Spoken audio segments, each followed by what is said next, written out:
Before we dive in, don't forget to subscribe to my channel for more real-life stories like this. I was slouched on the couch, scrolling through nothing when her message lit up my phone. Simple, cold, final. Don't call me. I barely thought before my thumb tapped a reply. Then, don't come home. Send. That little blue arrow felt like a guillotine. Her phone rang immediately. I declined. Again and again.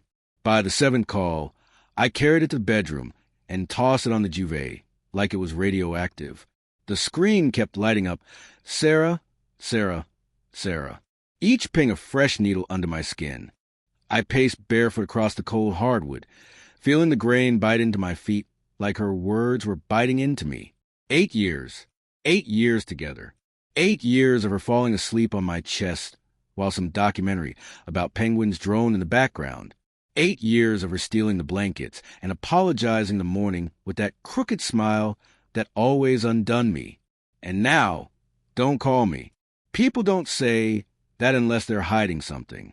I open her MacBook on the dresser, the one she never locks because we don't have secrets. Babe. The cursor blinked like it knew what was coming. I told myself I was insane. Trust was all we had left. But my fingers were already moving. Finder. iCloud. Messages. The spinning wheel mocked me. And there they were. Hundreds of green bubbles to a number saved as just M. Not Mom. Not Maria from work.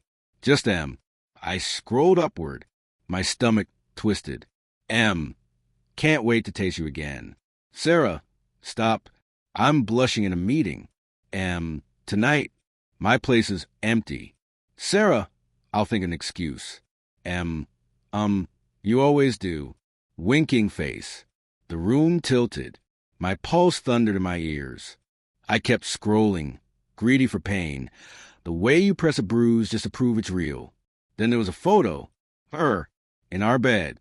The gray linen sheets I picked out last spring. She was on her stomach, hair fanned across the pillow, completely naked. The curve of her spine catching the lamplight. Caption. Wish you were here right now. I made a sound I didn't recognize. Half laugh, half animal. The laptop slammed shut, so hard the dresser shook.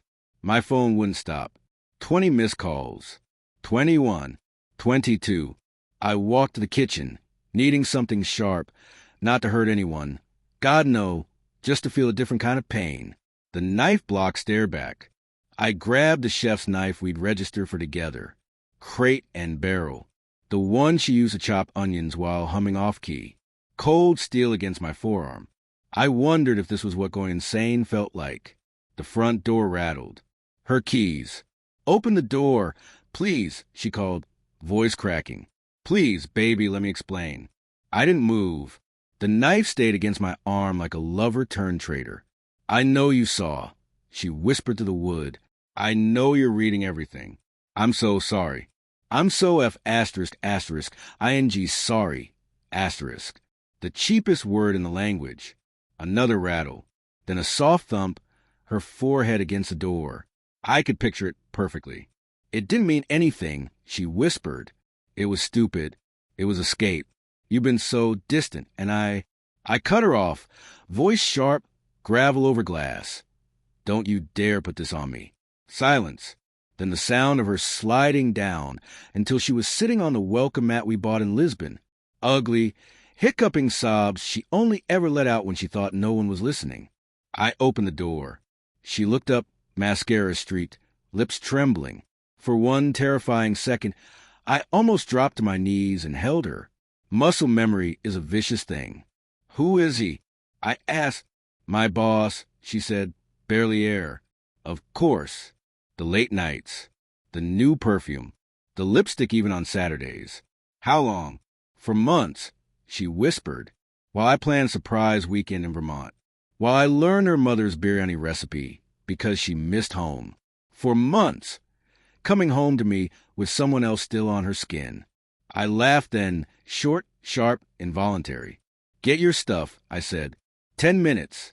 She stood slowly, legs unsteady. Where am I supposed to go? That sounds like your problem, I said, tasting metal in my mouth. She stepped inside, eyes darting to the knife still in my hand. I hadn't realized I was holding it. I set it down on the counter, blade pointing away like basic decency still mattered. She moved past me to the bedroom, shoulders curved inward as if trying to take up less space.